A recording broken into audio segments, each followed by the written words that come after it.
It's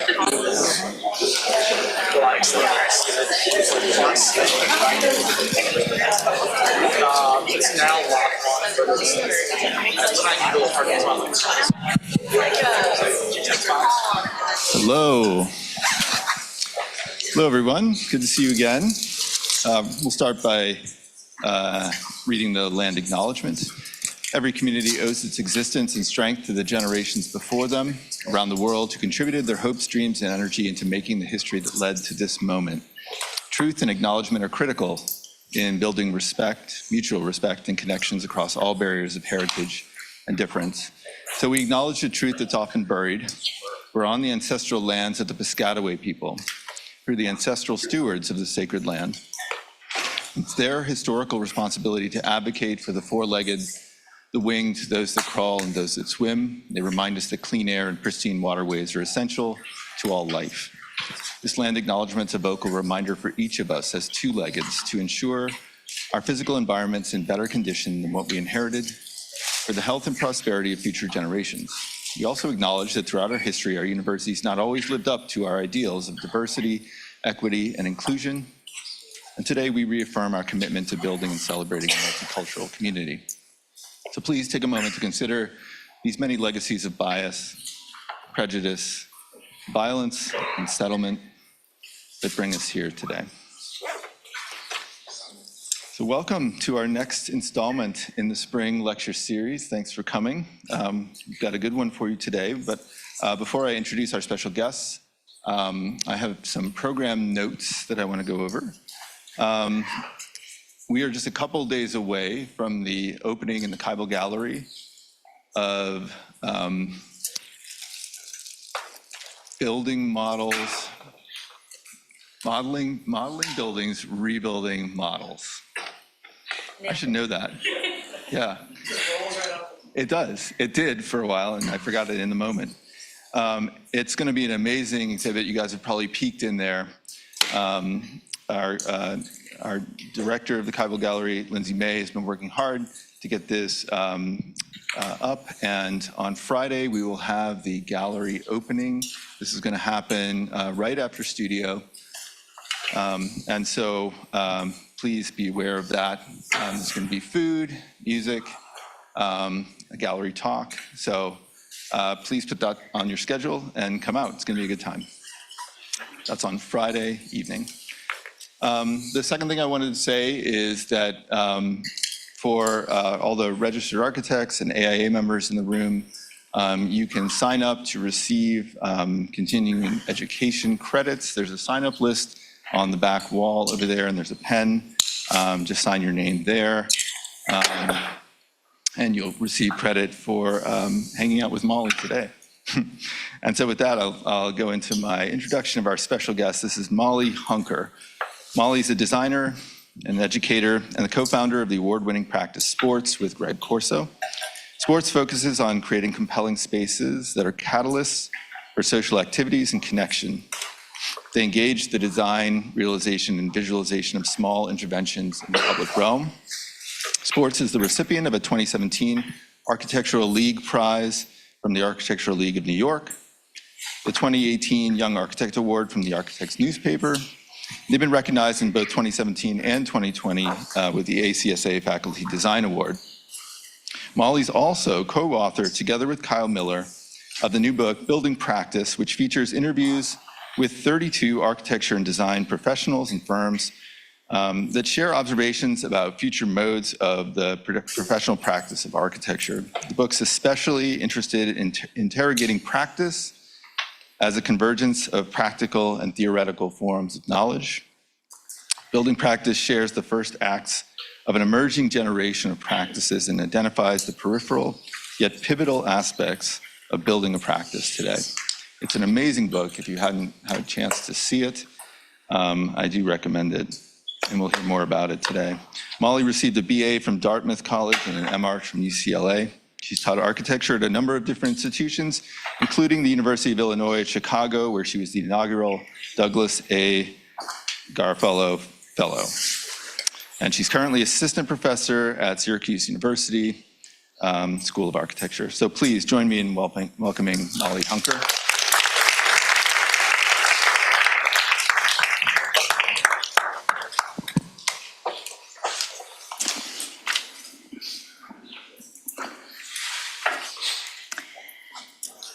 Great, thank you so much. Thanks for that generous introduction, Michael, appreciate it. And to the school for the invitation to come down and talk today.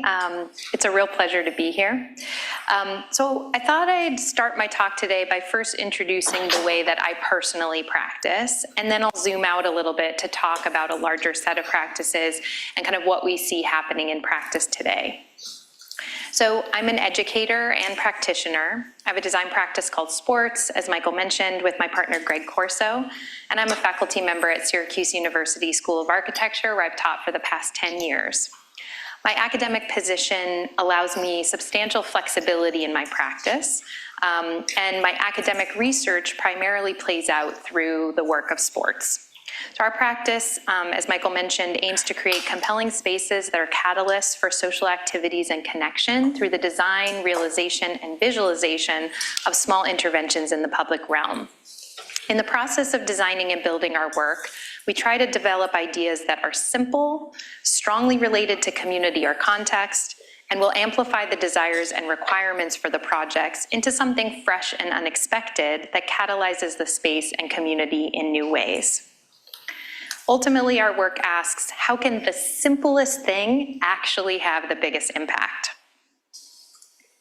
Sports has long been preoccupied with the idea of the elasticity of the built environment and the various ways the ordinary and the extraordinary or poetic intersect, and how that may instigate new design ideas, new relationships to context, and new communication strategies. For us, the flickering between these states encourages multiplicity, novelty, discovery, and potentially new forms of engagement.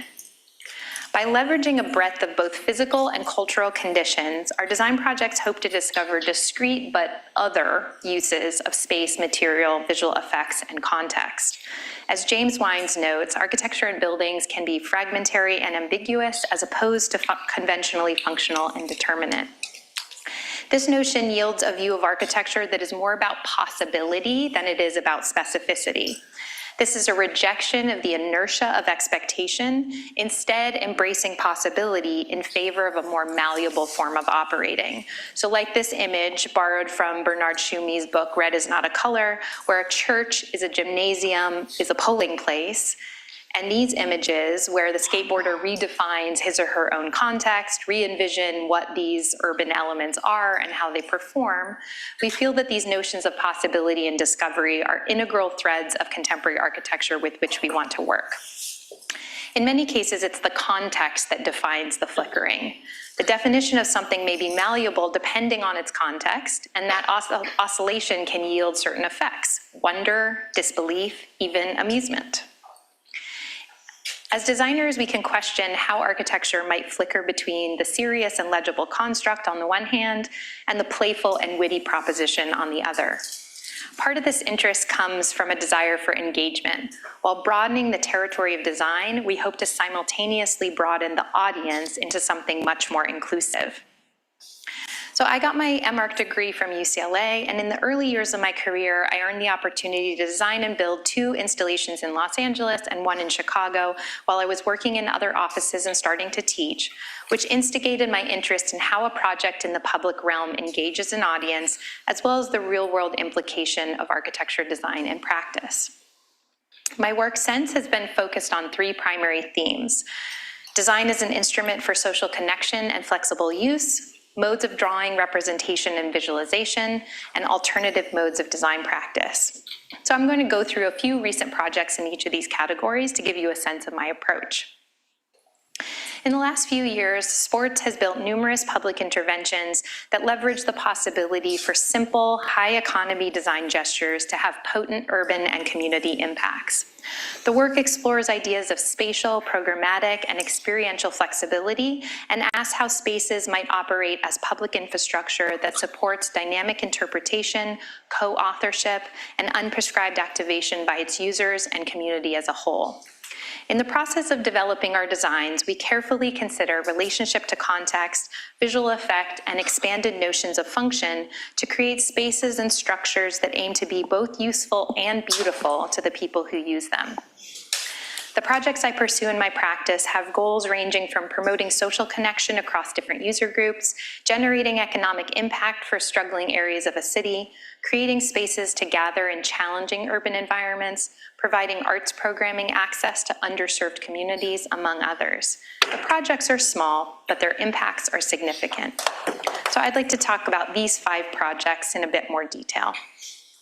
Rounds is sports' winning entry for the 2016 Ragdale Ring competition. It was a temporary summer performance pavilion for the Ragdale Foundation in Lake Forest, Illinois. The project was our initial exploration of the flexibility of the built environment and its role in provoking a breadth of social and programmatic dynamics. This is a photo essay by Bruno Munari from 1944 that shows someone seeking comfort by kind of misusing or hacking the functionality of the common armchair by shifting its orientation and their body position.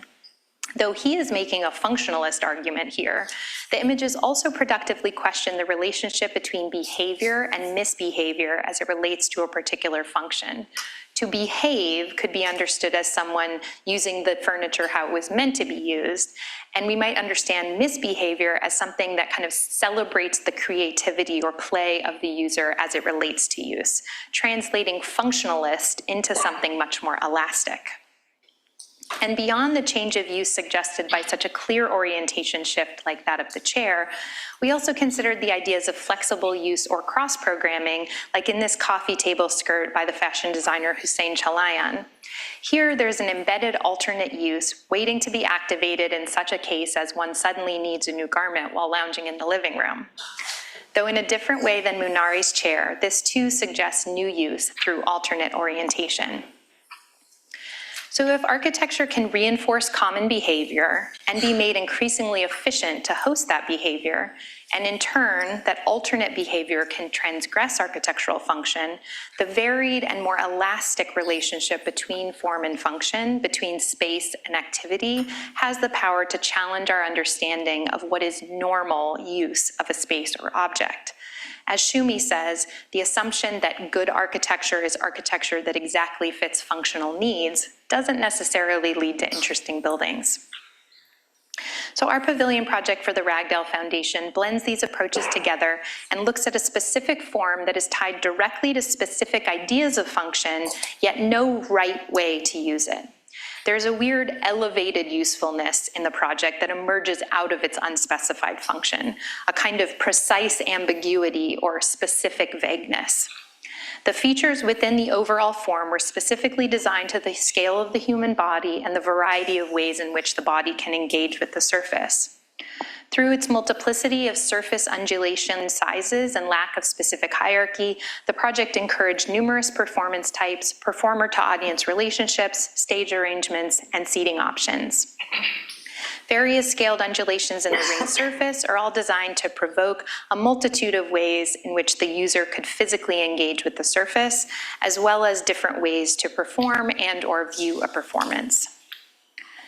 As the competition winner, sports was awarded the Adrian Smith Prize, which included a production grant and a 3-week residency at Ragdale, in which the sports team, which was Greg and myself and a bunch of our architecture students, constructed the project. In collaboration with Arab Chicago, Sports developed a fabrication strategy based around simple CNC milled egg crate structure that allowed for efficient and relatively easy assembly. To achieve the monolithic and minimalist effect that we were after ultimately, we needed to finish the material that was thick, like cake frosting, we kept thinking, to cover all the seams in the project. And while the continuous and grippy qualities of the elastomeric stucco, which is ultimately what we used, helped to reinforce the overall goals of being able to wander, explore, and play on all surfaces, the look of this seemingly rigid and routine building material of stucco generated a tactile and visual softness in the project that reinforced the playful attitude we were after. Further, the color, called Mint Parfait, was selected to encourage a reading of artificial landscape in relation to the lush green of the prairie context surrounding. Runaway is the winning entry to the Museum of Contemporary Art Santa Barbara's Take Part, Make Art, Arte para Todos mobile pavilion competition in 2016. The project was part of an initiative for the museum that brought contemporary arts programming to underserved neighborhoods in Santa Barbara and allowed us to explore public space through the lens of change, temporality, and adaptability as the project could be rearranged and moved around the city and within different local contexts. To begin, we tested the representation of change through a visual effect as we were developing the geometries and relationships of the architectural objects. Just as in the drawings, we were interested in an architectural effect that at once reinforced and dissolved the geometry of the individual piece, destabilizing the solidity and clarity of the single shape in favor instead of the haze. And as interested as we were in the aesthetic quality of the project to its surroundings with each new location, we were also interested in how it could instigate a new relationship or new activity given a change in orientation and a new understanding of programming. A chair on its side, for example, loses the use it had when it was oriented in its typical fashion, but perhaps it has developed new unfamiliar uses and effects. The multiple objects of the pavilion each have simple, self-similar geometries and have a number of different possible orientations. The organizational principles that relate to the collection of the three objects are also critical to the understood use, as ambiguous as that use may be. Furniture layouts of the architectural interior have been great examples for us for the varied relationship of the collection, how the configuration of chairs, sofas, tables, rugs, lamps, etc., define a specific room, the style of that room, and its use. Program and function of the space, then, is understood as being defined by the local conditions produced by the collection of objects, organization, and arrangement. And in fact, there have been hundreds of books and magazines published over the last century that offer advice about how best to arrange these elements for a particular end goal, to cut the length of a narrow, long room, like you see here, or any other number of other spatial desires. So changing the arrangement and organization further allows the pavilion to develop a renewed spatial and visual identity in each site to which it travels. Ultimately acting as an urban exhibition, the project renews itself and its effects with each move. And it's been in over 10 different sites in Santa Barbara since it was first put there. In some of those sites, the museum curated workshops led by contemporary artists. Here, the Texas-based painter Cruz Ortiz on the left is leading a screen printing workshop on the pier, and the food systems art duo Desert Art Lab on the right is leading a workshop focused on food at a local elementary school. City Thread was the winning design for a permanent public space competition in Chattanooga, Tennessee. Building off of both of the projects that I just spoke about, City Thread is envisioned as an element of public infrastructure that allows for many different uses over time. This project allowed an exploration of how to reconsider unused urban space, in this case a neglected alley in downtown Chattanooga, and the relationship between permanence and flexibility. The primary challenge of this competition was a very small budget, $80,000 total, combined with the contextual contingencies and clearances of maintaining alley uses and vehicle access. How can you do something impactful for very little money in about 5 to 7 feet on either side of the alley? What is the most efficient way to make a big impact? So we developed a continuous linear volume that could strategically weave around the many alley elements and their associated clearances, while also acting as a social connector and programmatic support structure. The construction was a kit of parts. There are only 6 formal elements, straight pieces of varying length, and then 5 different radius corners. So in combination with one another, these 6 elements get arranged and sequenced through the alley to produce the final form. The kit of parts system allows for formal and spatial variation while keeping fabrication costs at a minimum and timeline super quick. The larger project goals were to catalyze activity and economic development of the area, so we met with existing tenants and stakeholders, et cetera, to hear their visions and further imagined new potential uses for future tenants, local businesses, community members, and tourists. We understand our project as an infrastructural mediator between the existing built environment and the activities of the alley. The negotiation allows multiple conditions to exist simultaneously. The functions of the conventional alley are preserved while also layering in the new uses of the alley as public space. This alley was richly layered with graffiti when we started the project, one tag over another, indifferent to the alley elements that they were each covering, similar to these Baltazari images from the early 2000s. So we included a system of painted graphic shapes that sort of floated on top of the existing surfaces, helping to imply a variety of smaller spaces within the alley, breaking down the overall scale into a series of sort of urban rooms. Since construction, the City of Chattanooga has been able to raise funds to offer community members and groups small grants to program the space, which has increased access and supported a diverse range of activities from a broader set of people and organizations. Silent dance parties, supper club events, movie screenings, kid play days, cocktail launches, among many others. CityThread has also served as a precedent for numerous other cities and communities for how to revitalize unused or underused spaces in the city, and has been included in urban research packages distributed to local businesses, organizations, stakeholders, and city agencies in many different American cities. The city of Cambridge, Massachusetts, for example, used CityThread as a precedent for the design of a plaza in Central Square in the early phases of design, and it led to sports being included in the team tackling this project. So in 2021, we were hired to develop and refine a similar concept to that of CityThread for the redesign of Carl Barron Plaza as part of the larger River Street redevelopment project. We're collaborating with Halverson, Ty & Bond, HDR, Landscape Forms, and the City of Cambridge on this effort, and the project is currently under construction.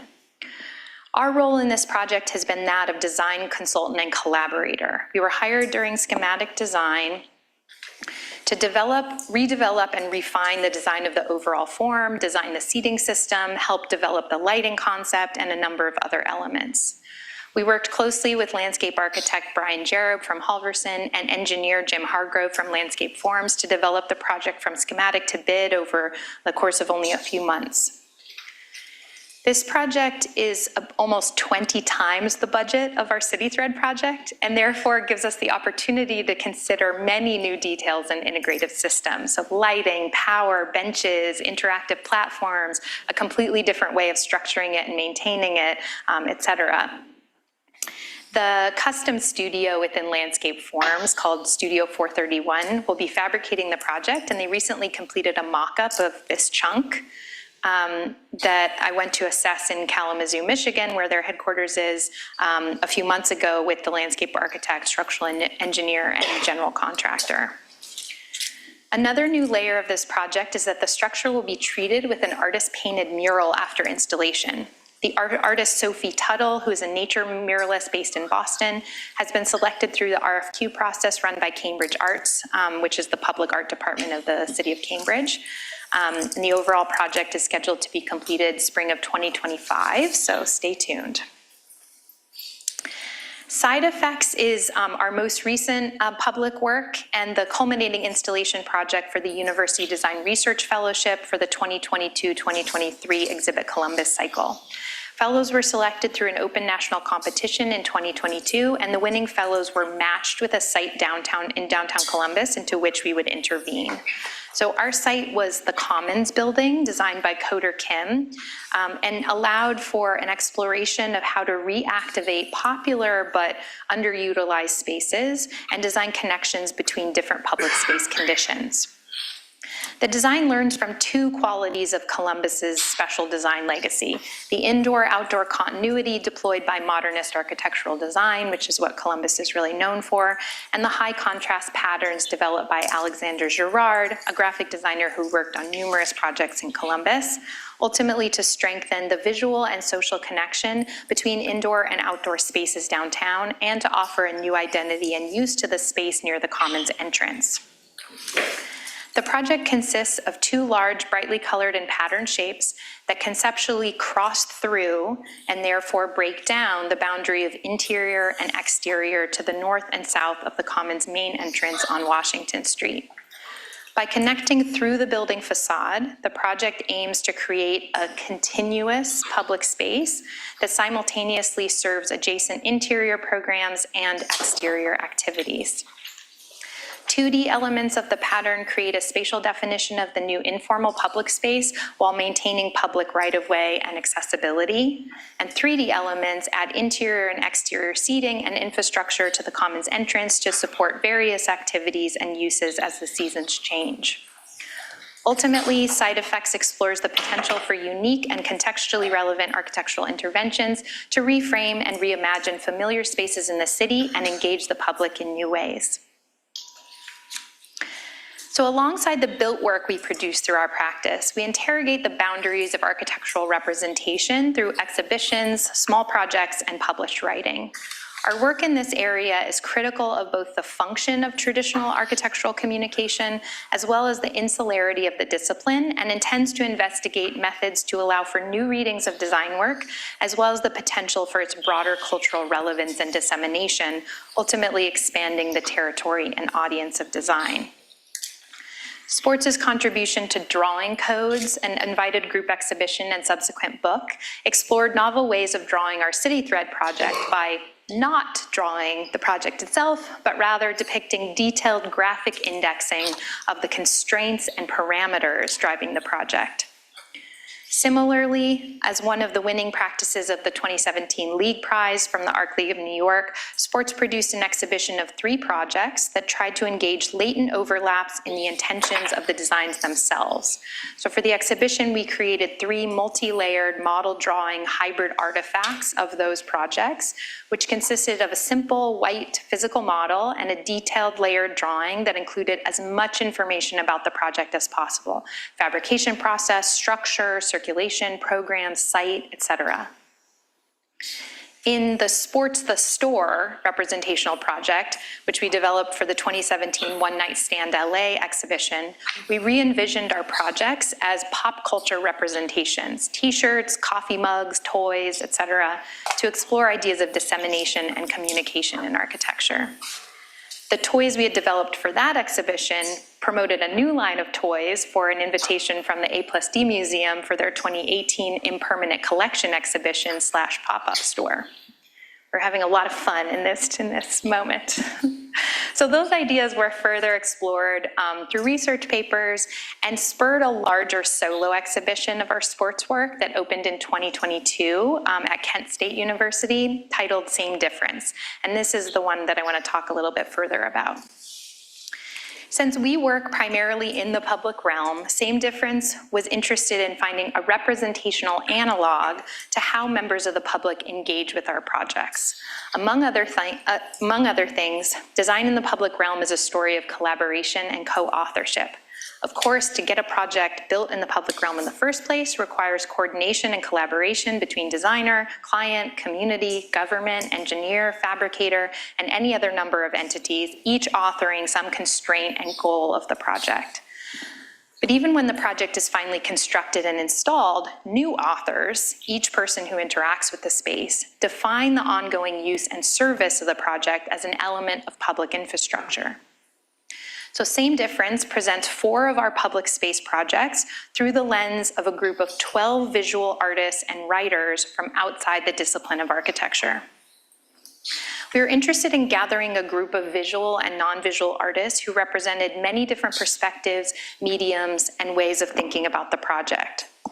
The work of the visual artists ranged from comic to painting to observational sketch to digital art.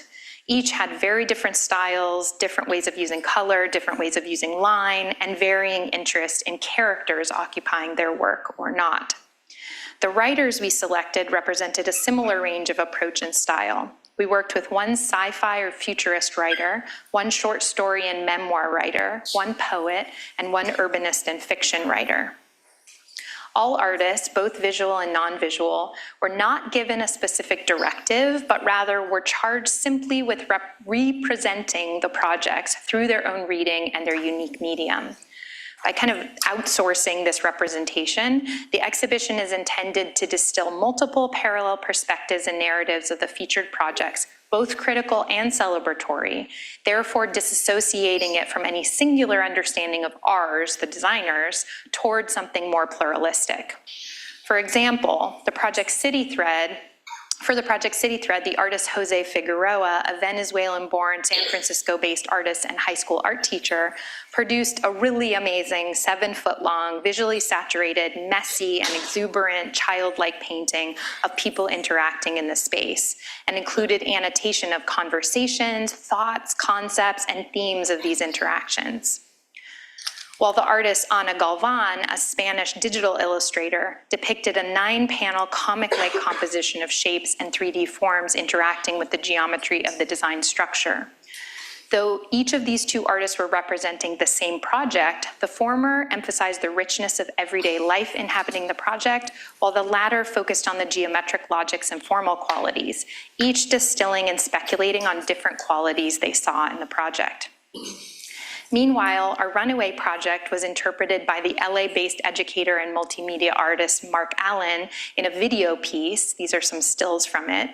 Here, the interpretive nature of the pavilion led Mark to choose a machine learning process in the development of his piece, essentially relinquishing control and authorship of his final work in the same spirit of how the project functions programmatically, and specific use and curation is relinquished to the public. While all 12 pieces in the exhibition represent the 4 projects in ways that highlight each artist's own individual and personal perspectives, the artists were not required to celebrate the projects, but rather the exhibition charge prioritized authentic readings, even if indifferent or critical. This is particularly evident in some of the written work.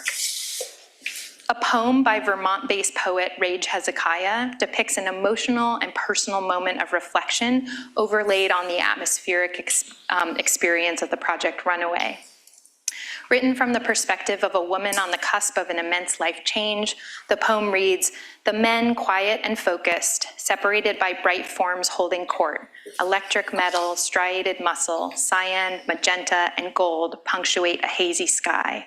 I place my hand up my belly, thinking, I've brought you here." In contrast, the teenage protagonist in the science fiction writer Dominica Fetaplace's short story refers to the project Heart of Gold in a sarcastic and unimpressed manner. She says, "It was pink and green and covered in life-size slinkies. They looked like silly straws. To look upon them was to desire a soda." The projects are made vulnerable to the varied interpretations, seeking a more authentic representation of how architecture might actually be perceived or experienced in the world by individual members of the public when compared with the designers, curated images, drawings, and renderings. Additionally, the exhibition presents architectural ideas in more familiar and accessible vehicles, comic books, short stories, etc., creating new entry points for a non-architect public. For example, in the project Rounds, the cartoonist and animator Dave Crosland did a panelized comic in bright colors and varied characters, cute and funny, human and non-human, ultimately exploring and playing with the project's relationships to its context and the variety of ways in which people, or animals, or monsters might engage with it. The artist Mike Shung, who represented the Heart of Gold project, also focused on character. Mike's other work is character-based cartoon work for brands like Vans, Mountain Dew, and Burton, and so he is commonly thinking about the relationship between his art and audience. Mike was interested in creating a super consumable illustration by tapping into the artificial nature of this project and how it may instigate other readings of nature, one where animals can interact with the building and each other in a kind of synthetic and whimsical way typically only observed in people. While abstract models of the 4 projects serve as a formal and spatial reference point in the exhibition, little additional information is included in order for the work of the 12 artists to be the primary information about the projects. A visitor's experience of the exhibition then would parallel one's experience in the real world, an experience without singular explanation of intent. As architects, we have significant ambitions relative to what we feel is possible through good design, but none of it matters if we cannot build a wide and engaged audience and bring a multitude of productive perspectives to the table. This exhibition presents a way in which architects may challenge the current insular nature of architectural representation with alternative modes of communication and representation to both extract different readings of architecture as well as reach a larger, more general audience. In so doing, the narrative around architecture becomes less top-down, allowing for new voices and a greater number of them to participate. Exploring communication and dissemination of architectural ideas in my own practice and work has led me to interrogate how other experimental practices operate, communicate, and define their value within architectural endeavors. This research looks at contemporary practice and how it is changing with the pressing issues of our time. In 2018, Syracuse University School of Architecture Dean Michael Speaks asked my colleague Kyle Miller and I to put together an exhibition on the status of practice at that moment. Kyle and I envisioned that exhibition as a collaboration between a group of young practices and our Syracuse students as a way for the students to learn ways in which practices come into being and sustain themselves, a kind of alternative professional practice education. So we taught a seminar in which the students interviewed a bunch of practices and engaged directly with their work. After the exhibition was canceled due to the COVID-19 pandemic, the project expanded. Another year of the seminar, another 18 practices interviewed, and eventually the development of the building practice book, which is made up of 32 edited interviews, 12 short texts on important issues that emerged from the interviews, and an introduction that provides context for all of it. My interest in this project was from the inside out. As someone running a small design practice myself, I was interested in exploring and documenting the practical matters associated with running a practice and business. As we youngish architects and designers move beyond private, gallery-hosted or do-it-yourself initiatives and earn or generate opportunities to develop larger projects in the public realm, how do we get clients? Do we hire employees? How are employees paid and how much? Do we rent office space? How much is rent and how is that paid?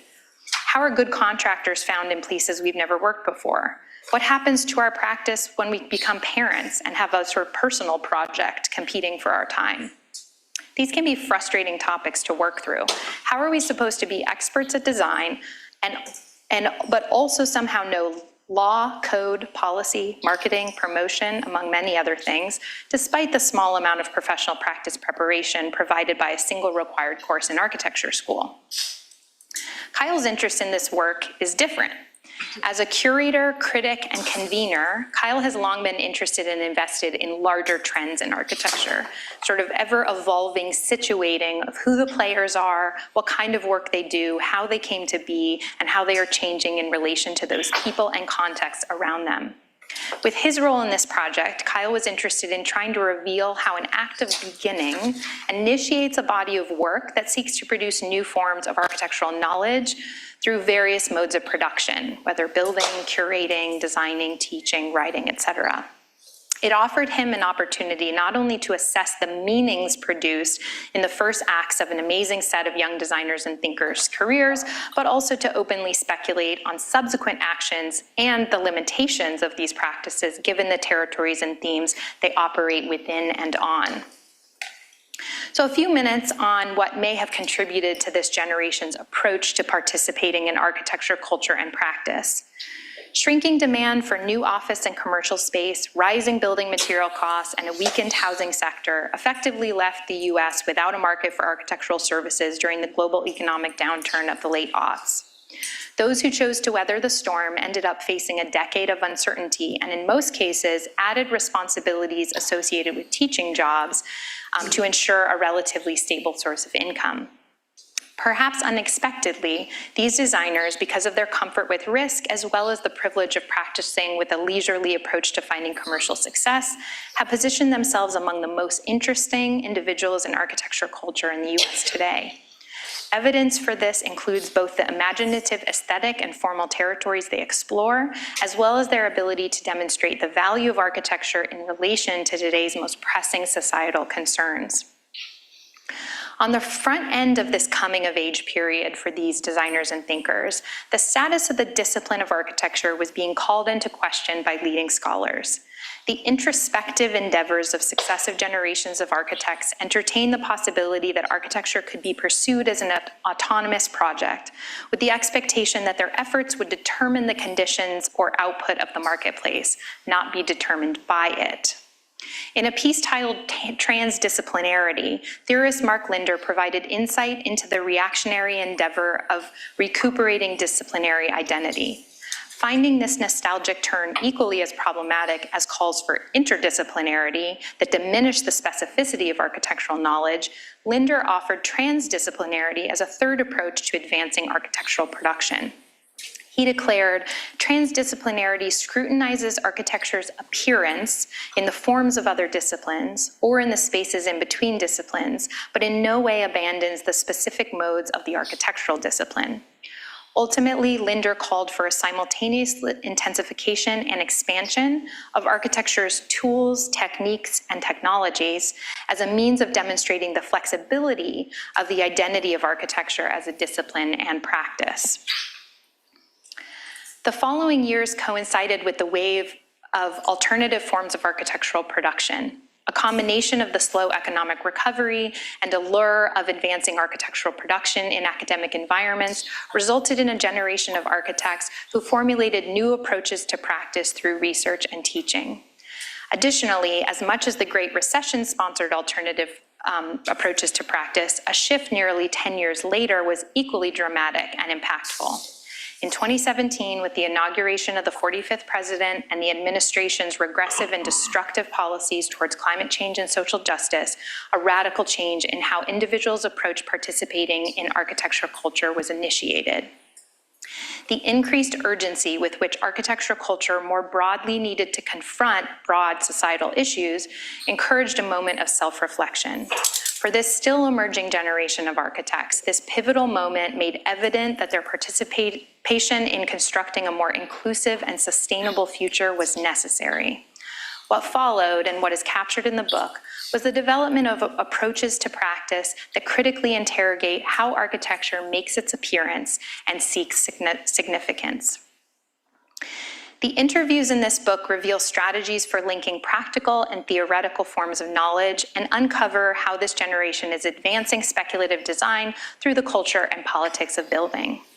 Kyle and I also wrote short reports that address topics that surfaced repeatedly during the conversations.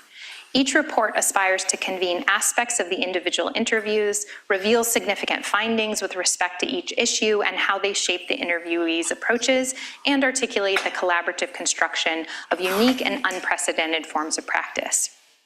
Building practice repositions a generation of architects more commonly associated with speculative and academic work as able and eager to make genuine contributions to the built environment while mending unnecessary divides between image making and activism, design and politics, and academics and practice. In drawing out the concerns that shaped the first acts of an emerging generation of designers and thinkers, building practice also reveals the peripheral yet pivotal aspects of building a practice today. So I'd like to talk through about half the topics that we wrote about in these issues. Clients. There are numerous reasons why a young architect today may not want or be able to wait around for the perfect commission from a perfect client. Many new practices certainly don't. Design competitions, self-funded work, spec homes, grants, alternative funding models, and developer partnerships, among other strategies, all play important roles in architectural practice's first projects today. Emerging architects still design single-family houses and small commercial projects, but more commonly, they're redefining and rethinking the meaning of client entirely. As practices, especially those with one foot in academia, move from research-oriented activities to operating as registered businesses, what is emerging is a complex convergence of socio-political values and strategic development. These intersections yield to calls by business strategists to create pipelines to manage future work and cultivate greater agency and control over the act of building a practice or risk going under. Collaboration. Today, architecture is almost exclusively a team sport. Collaborations are necessary for a project to be attentive and responsive to its socio-political context, sensitive to its environment, sustainable in its construction and ongoing maintenance, accessible to diverse constituents, sometimes less expensive, and often more joyful, all qualities that many younger architects are increasingly dedicated to pursuing. Regardless of their outputs, buildings, exhibitions, podcasts, business relationships, these collaborations focus more on the processes of exchange and interface among the voices and views of all contributors. Architecture is a new kind of exquisite corpse. Over time, this approach is likely to yield innovative strategies for architecture firms to establish and sustain themselves, creating new financial models, forms of cultural activity and community engagement, fabrication systems, and most importantly, inspiring and lasting contributions to the built environment. Communication. The question of whom architects are talking to through their work becomes a critical one as an office develops and grows. Is communication with clients most important because it enables a project to get built?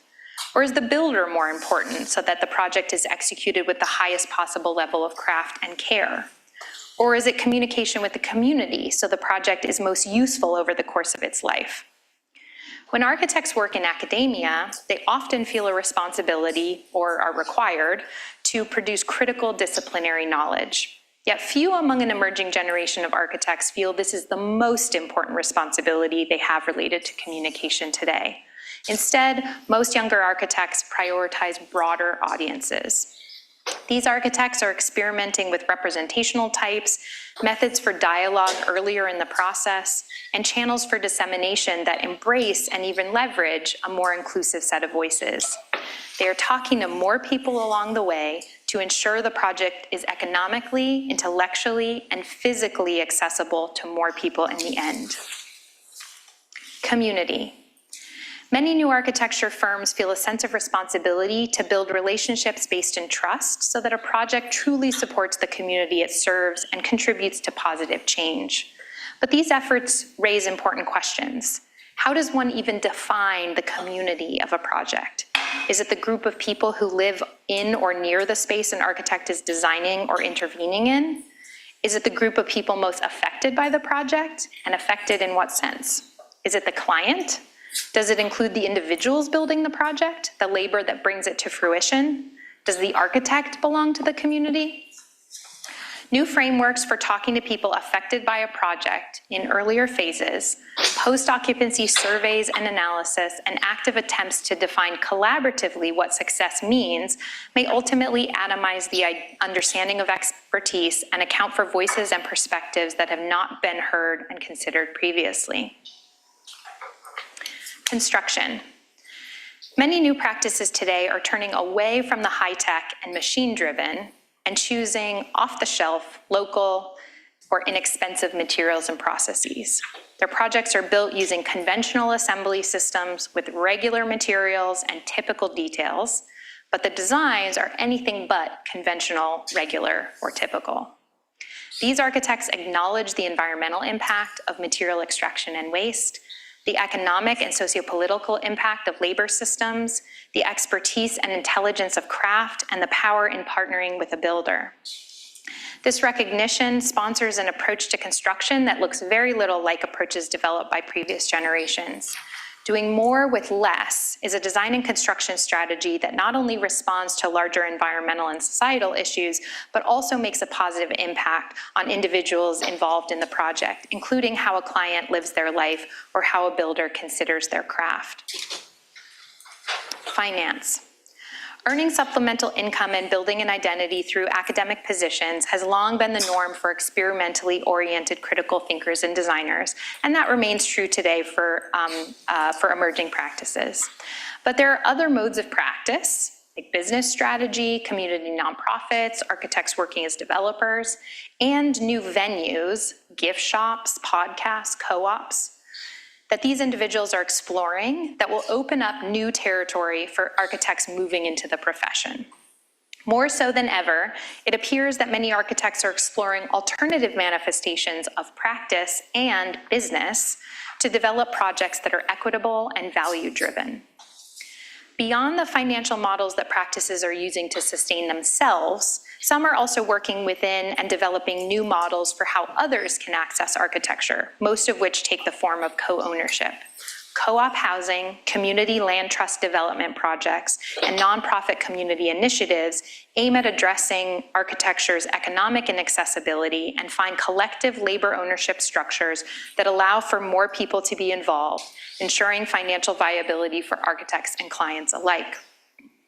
Complementary to many of the other efforts I presented tonight, efforts to rethink financialization in architecture challenge the status quo and sponsor a future for professional practice that distributes agency and opportunities for wealth creation beyond the privileged constituencies who previously held it in excess.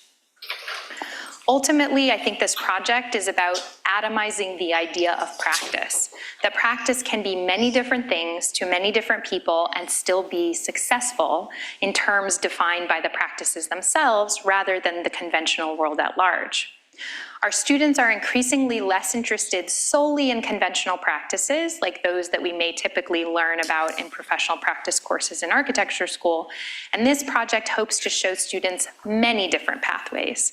It also hopes to communicate that none of these pathways are easy, that everyone has different challenges and doesn't know what they're doing a lot of the time. We're not alone in that. That is a shared experience, even if the specifics are different. Thank you so much.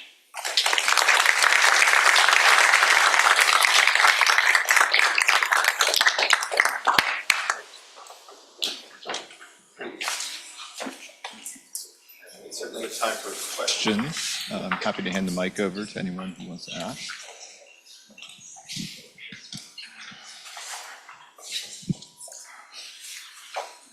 Where are we going to start? Brett. Thank you so much. I was wondering if you have done any writing or publications or reflection about your projects after the exhibit. I thought it was really interesting. Oftentimes when you hear feedback about projects, it change your own interpretation, and I'm wondering if your interpretation of your projects has changed as a result of seeing it through so many different artists and authors' eyes. Yeah, that's a great question. And one of the things we were sort of speculating on, like, I think in that exhibition, we didn't know what our goal was per se. Like, we didn't know what we were going to get. I mean, we really didn't know what we were going to get, right? We just like gave them some information about the project and then they sent back whatever they sent back. And so there has been a lot of kind of like post-processing and understanding, and we're kind of letting it sink in. We're interested in developing that work into a book. And so I think that would be the opportunity to really like get into what does it actually mean and how can it, for us, like we're designers, we want to know how can this be useful to us in design? Like how might it help us change our design or open up new possibilities in our design. So we haven't yet, it's just been kind of marinating, but yes, that's the next project. Exactly, yeah. It's interesting to think about the relationship that the artists may have created amongst themselves. Hi. I'm not sure that's, oh, wow. I mean, it's interesting to think that of the relationship that the artists grew perhaps to have amongst themselves, whether or not they saw the work in process or just even seeing it together as this kind of collective exhibit. Yeah. And seeing the differences and similarities of what they know and noticed, or what they surfaced. And then to think about like places that have been photographed by many people over time. Yeah. And you could have an exhibit of, the Empire State Building and all the drawings of that, but that's usually postpartum as this was. And so I'm curious to hear about that because it's a collaboration that wasn't really a collaboration, but it's a collection, but it is a collaboration. Right. Curious about that. Yeah, totally. And I think that I would actually be really interested in hearing more from the artists about the experience. We got it with a little bit with some of the artists. some wanted a lot of kind of feedback and kind of they wanted more directive, and we didn't really give more because we needed it to be sort of open.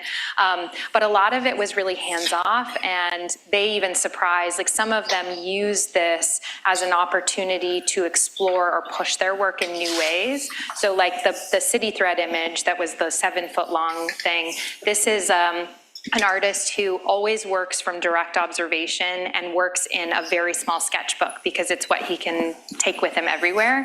And so to work so large was like, he was like, I don't know, I haven't done, I want to do this really big thing, and I'm going to use this to kind of push that further. And that allowed for him to embed in the drawing itself so much more information than what he typically does. And so I think that helped him push his work further. And so I would be really interested in, none of the artists, I don't think any of the artists even know each other, like personally, and definitely none of them sort of saw each other during the process.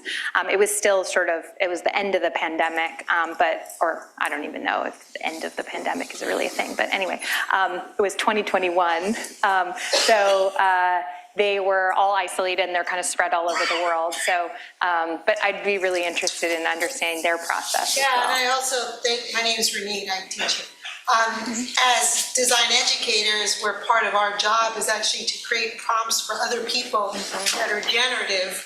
It's interesting to see the way that you created a prompt for other folks and how that became generative for them in their own work. Yeah. So that's a really interesting thing to think about. Yeah.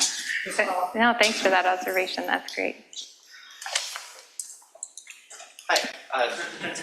In your rounds installation, I believe you mentioned guiding principles of a precise ambiguity or a specific vagueness, which piqued my interest. I'm wondering if you can speak to how that may have translated to the finished piece.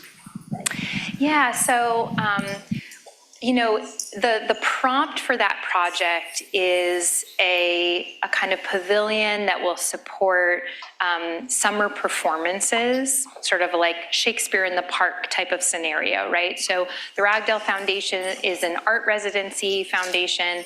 They host many different types of artists over the course of the year. And for those summer programs that will be housed in the ring each year, they invite past alumni from their residency program to curate different performances. So sometimes it's like poetry readings, or it's a jazz band, or it's a dance performance. It could be any number of things. And so when we were going into it, knowing that it could be anything, kind of, right? We're like, well, we don't want to be too restrictive. We want to really peak. Like, these are all creatives also. So maybe we can think about the sort of history of theaters and, theaters in the round, and just different ideas of how theaters can operate that will open up the territory and help to sort of inspire different kinds of performances or different stage to audience relationships and things like that. So in the way we designed the form, we were attentive to the scale of the human body in terms of the curvature and things that were walkable, things that would feel good to kind of sit on or nestle into. But we also wanted, it's 6 foot wide, or was 6 foot wide, so it's quite substantial in the other directions. You have quite a lot of surface to engage in, and we were just trying to think about, how can it be precisely scaled to the human body, but also open up many possible ways it could be used. And so the different scales of the undulations have sort of different implied uses, depending on different kind of stage to audience locations and things like that. But we're just trying to build in these kind of specific conditions, yet a multitude of ways that it could all operate at once. Welcome.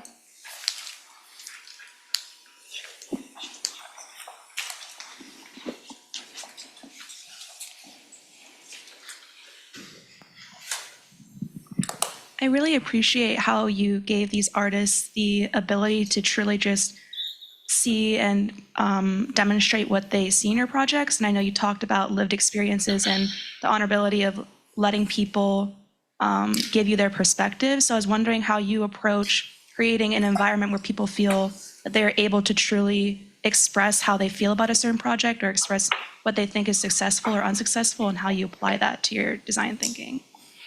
That's such a great question. So what we tried to do in that process, that was like really important to us, that the projects were vulnerable to any kind of interpretation. So we didn't want the artists to feel like they all had to like make them look good, you know, like celebrate them or whatever. Like they could be critical of them. They could write a really dystopic story about whatever, you know, whatever. And because we thought that that would be so much richer and so much more authentic. And I think the way that we tried to do it in that case was just by telling them that, like really directly telling them that like we needed them to really look at this critically, and if they could choose how they wanted to represent it. And also just through personal connection. So we got to know all of the artists, some of them, well, all of them remotely, because none of them are from Syracuse. And so we're on many phone calls and Zoom conversations and things like that. Most of the artists we didn't know before at all. So it was like totally a cold call kind of thing, that we just identified them through work that we'd seen before, and asked if they'd be interested in doing this. There was like a kind of period of just becoming friends or become like developing trust. And I think that's what speaks maybe to an application to larger projects. Something that came up in building practice a lot when we were talking to a lot of the practitioners, especially those that work on projects in the public realm, is like, how do you develop trust within the community that you're working within, whether you are a part of that community, like you live in that neighborhood or you don't live in that neighborhood. We are never working in our own neighborhood. We're always going elsewhere, and so we're always outsiders coming in. And so how do we just get to know the people there, meet a lot of people, talk to a lot of people, try to understand what they think is really special and incredible about the place that they live, and how can we sort of amplify those, but use our expertise to maybe help them look at it in a new way. So I think like trying to kind of reframe familiar spaces in the city, like a space that someone might walk by every single day, but actually like now this allows them to see it in a new way. I think that's really, really interesting to us. And it really goes back to just like being there and talking to people and being curious about the place and the people, and you know, just being honest and like trying to connect. So I think that's what we tried to do both with the artists in that exhibition, but also in how we engage when we're doing projects in the public realm.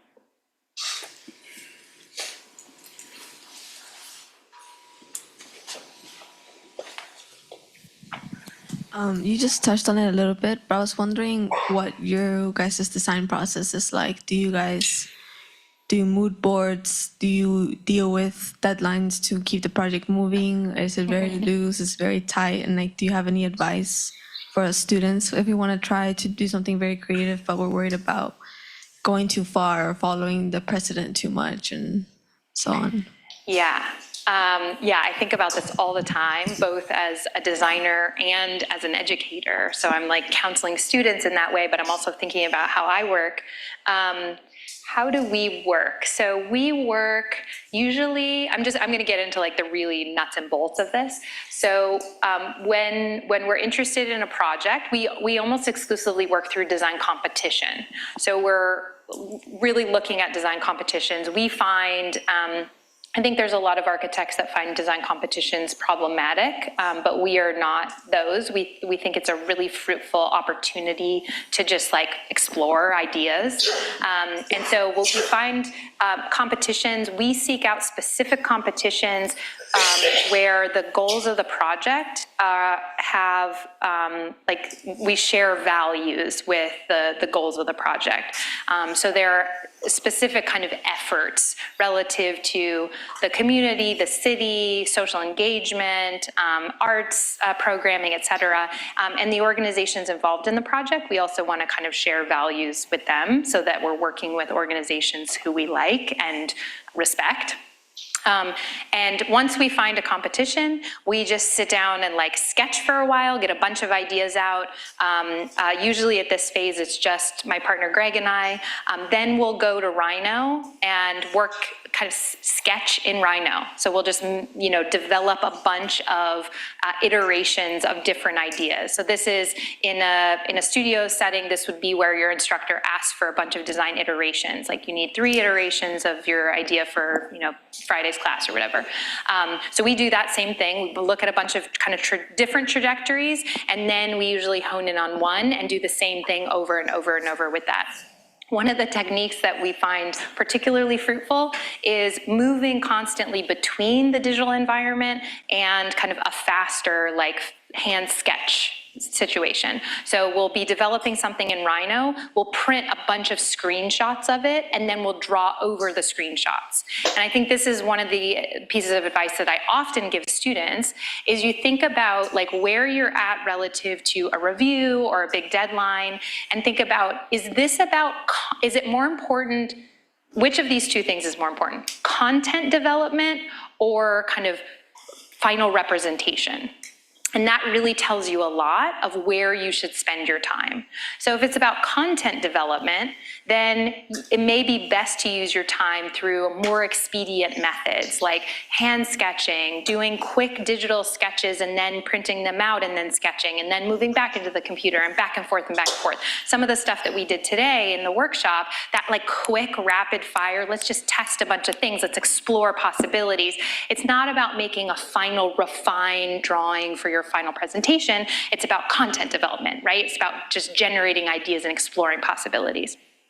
When it is about the review, right, like, okay, I've got to pin up these drawings for the review next week or whatever, then your attention shifts and the level of detail shifts and where you're spending your time and how you're spending that time shifts. And we do the same thing. So we're, yes, we definitely need deadlines to continue working. That is exactly the same as school. So we're working towards the kind of presentation of the design in a competition, the production of models and presentation boards, or the production of like the final thing. When do we need to get certain information to our engineer or to our fabricator or install it on site, things like that.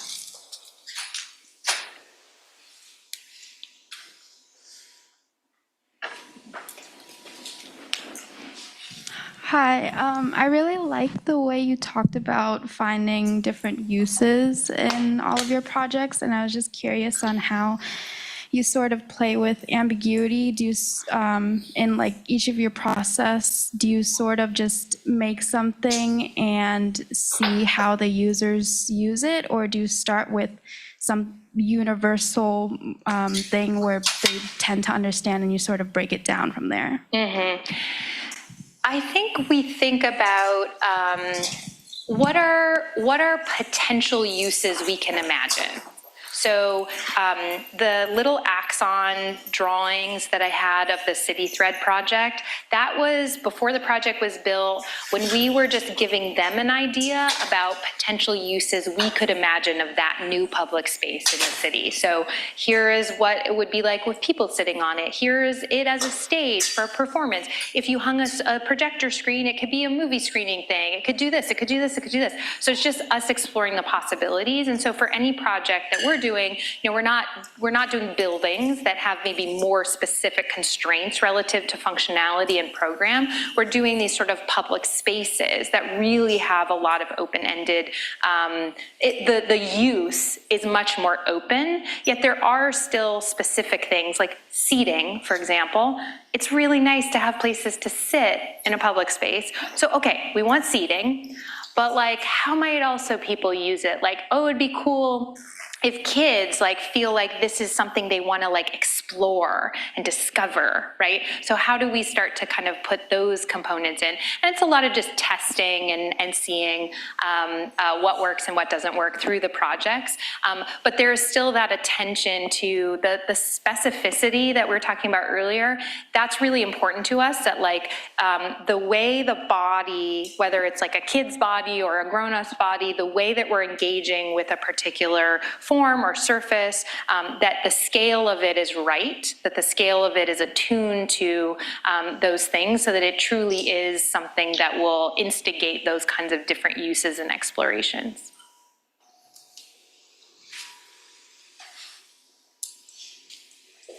Great.